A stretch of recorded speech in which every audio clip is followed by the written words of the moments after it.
Olá, pessoal, tudo bom? Hoje, mais uma sexta-feira, nós juntos aqui estudando.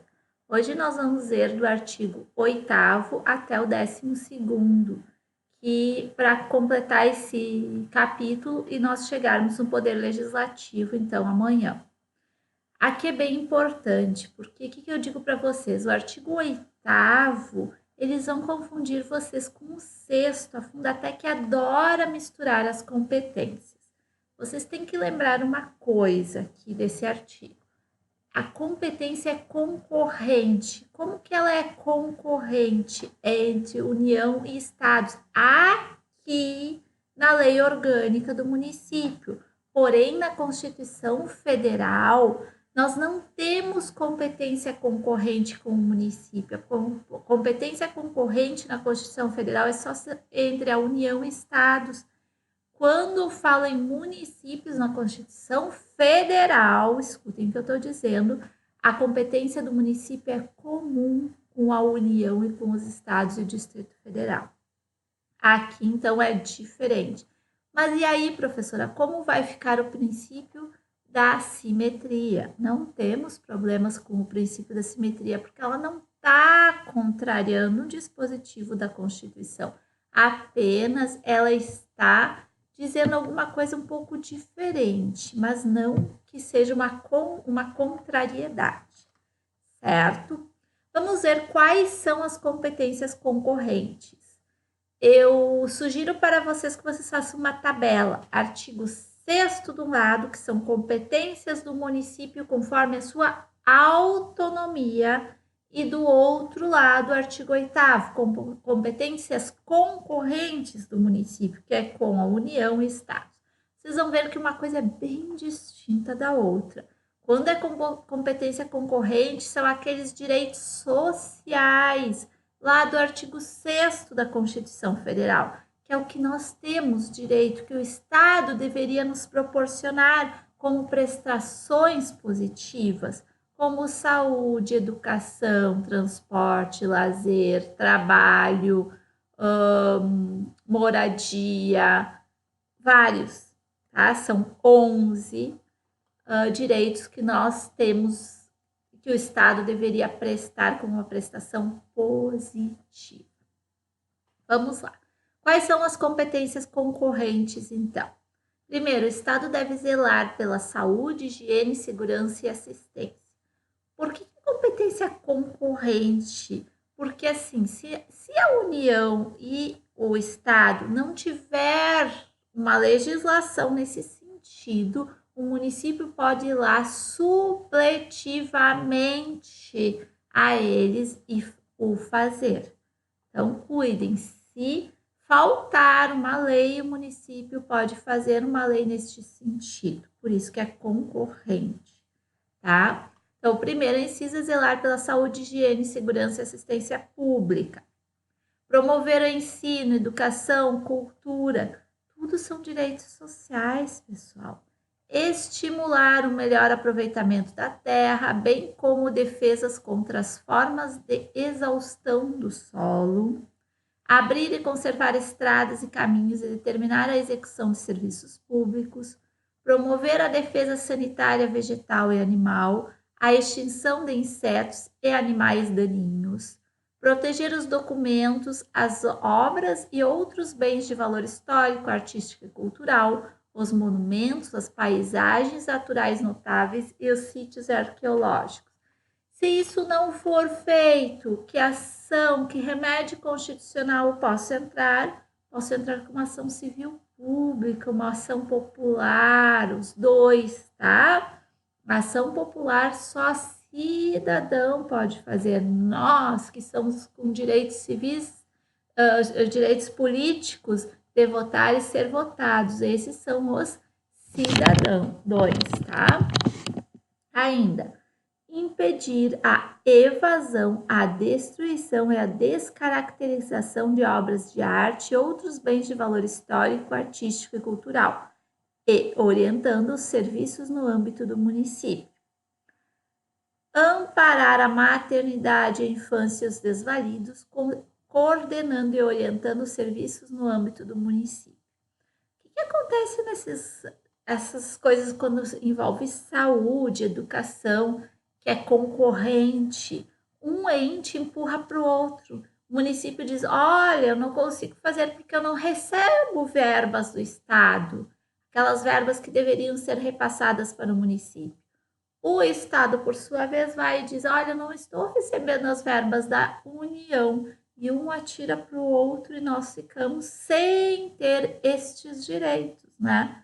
Por isso que nós temos aqueles 3 princípios lá dos direitos sociais, né? Que o Estado deve nos prestar uma assistência dentro do possível, daquilo que ele pode, mas ele tem que nos prestar sempre e também não pode voltar atrás. No momento em que ele começou a prestar aquela assistência, ele não pode deixar de prestá-la. Isso se chama princípio do retrocesso social. Ainda nós temos o princípio do mínimo existencial, que ele nos deve proporcionar o mínimo, mas dentro das possibilidades dele, Estado, certo?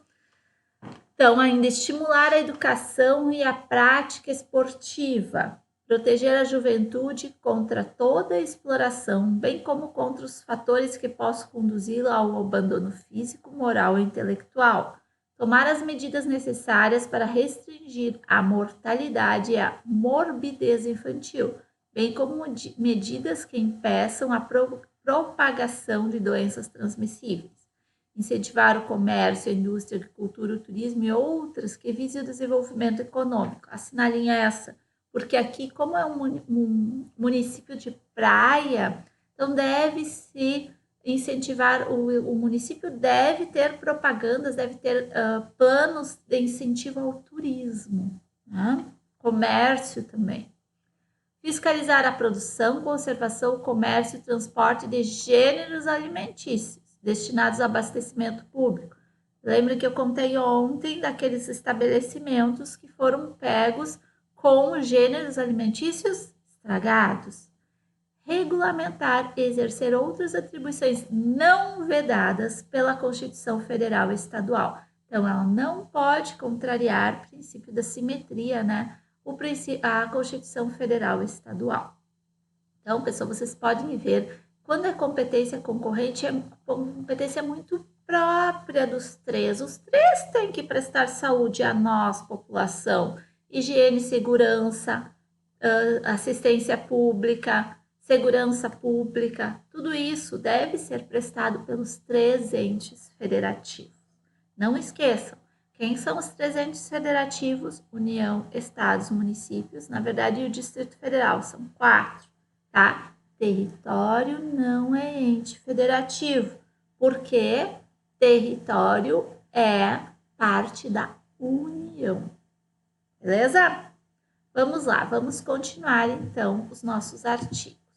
No artigo 9º, eu já comentei com vocês lá no grupo, que aqui nós temos uma peculiaridade. Vou explicar para vocês. O artigo 9º é bem tributário, depois nós vamos ver o mesmo artigo lá no Código Tributário esmiuçado. Hoje eu estava fazendo comentário de todos os artigos do Código Tributário, que são 205 artigos, acho que é 205 ou 50, uma coisa assim, artigos.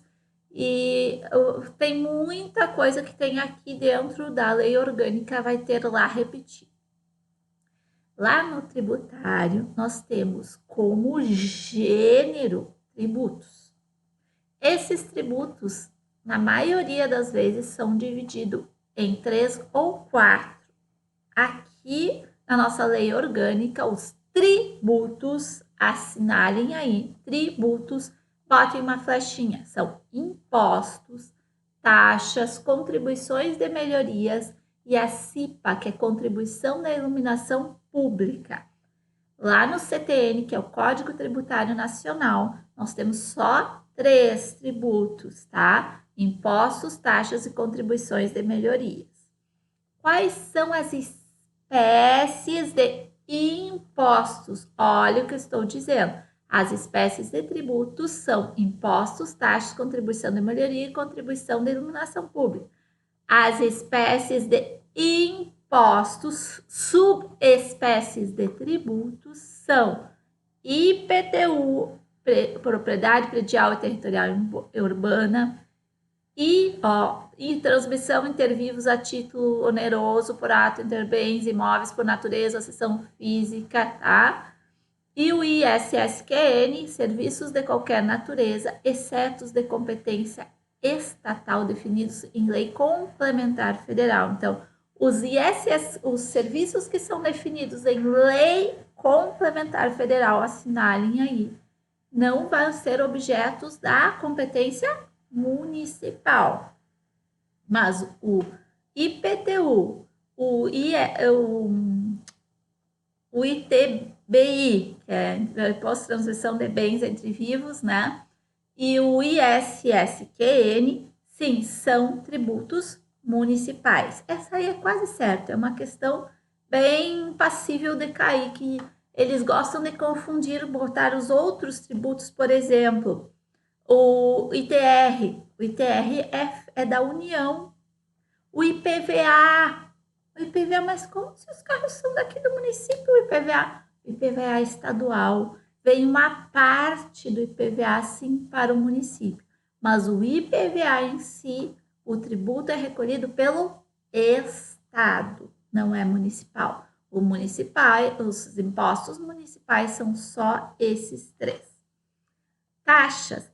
As taxas são aquelas coisas individualizadas que são cobradas. Água, telefone, esgoto, iluminação, certo? Isso são taxas, porque são serviços públicos individualizados e quantificados. E, professora, que diabo é esse? Desculpa a palavra. Esse de contribuições de melhoria. As contribuições de melhorias são quando, por exemplo, o poder público vem e faz uma avenida. Nessa avenida, a sua moradia vai ser muito valorizada. Então, você tem que contribuir para isso. Tá? Então, é feita uma obra pública que vem a valorizar o teu imóvel. Então, tu contribui para isso. E a contribuição da iluminação pública, essa foi muito discutida pelo STF, que dizia que essa contribuição da iluminação pública não tinha que ser cobrada, porque nós já pagamos a nossa iluminação, né? Mas o STF decidiu que é constitucional a cobrança da contribuição da iluminação pública pelos municípios.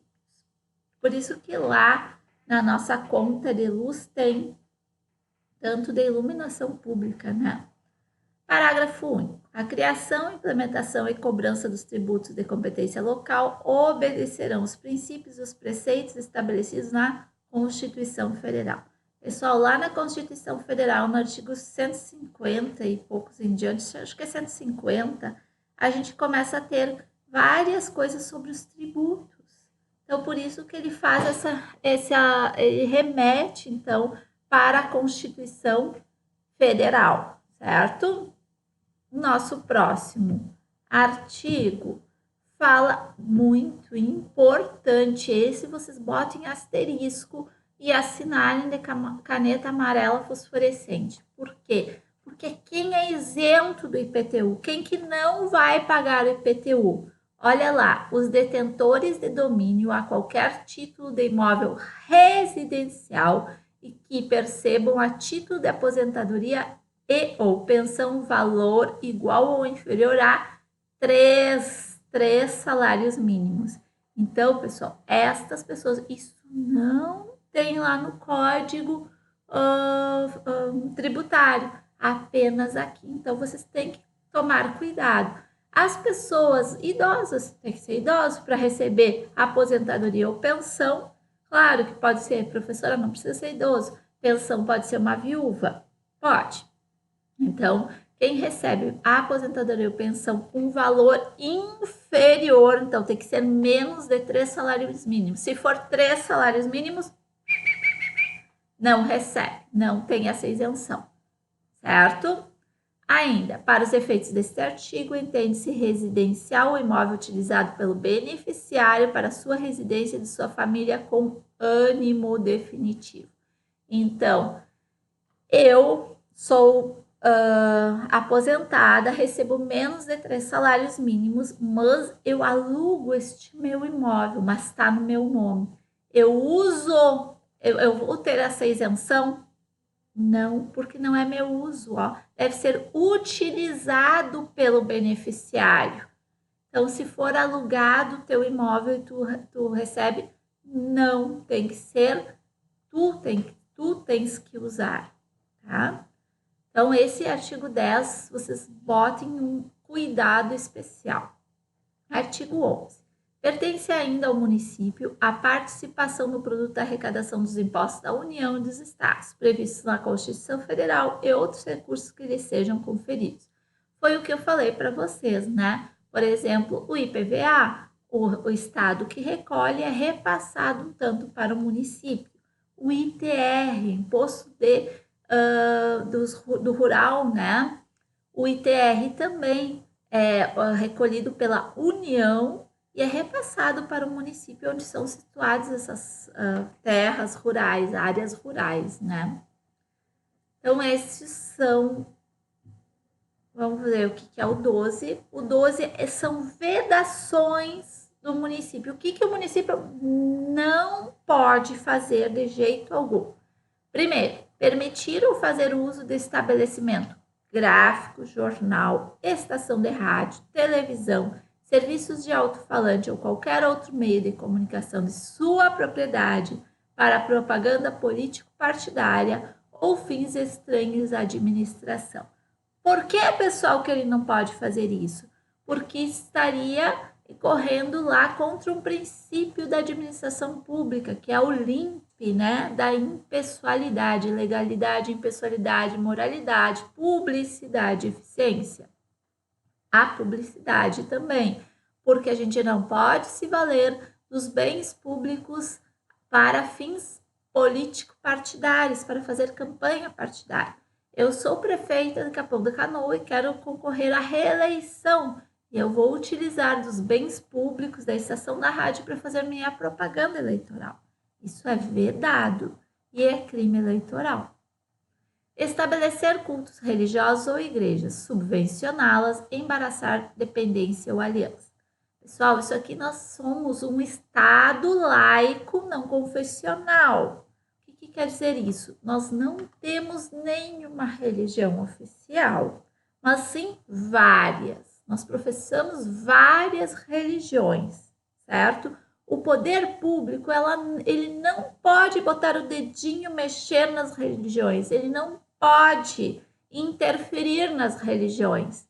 Por isso que aqui diz que é vedado ao município estabelecer cultos religiosos ou igrejas. O município é laico, não confessional. Apesar que o STF decidiu ultimamente que as escolas públicas municipais, elas podem estabelecer uma religião, ser confessional, estabelecer uma religião no ensino religioso. Mas já também foi decidido que o ensino religioso é facultativo nas escolas públicas. Então, cuidado com essas peculiaridades que não estão na lei, mas estão em seus entremeios. Contrair empréstimo externo sem prévia autorização da Câmara Municipal. Quando o município está precisando de dinheiro, o que ele faz? Ele tem que pedir para os vereadores uma autorização para conseguir este empréstimo, certo? Ele não pode ir lá e contrair este empréstimo sem a autorização dos vereadores, o nosso poder legislativo. Aqui nós temos o processo lá que eu falei para vocês do check and balance, né? Os pesos e contrapesos, que um poder observa, está atento ao outro. Instruir ou aumentar tributos sem lei que o estabeleça.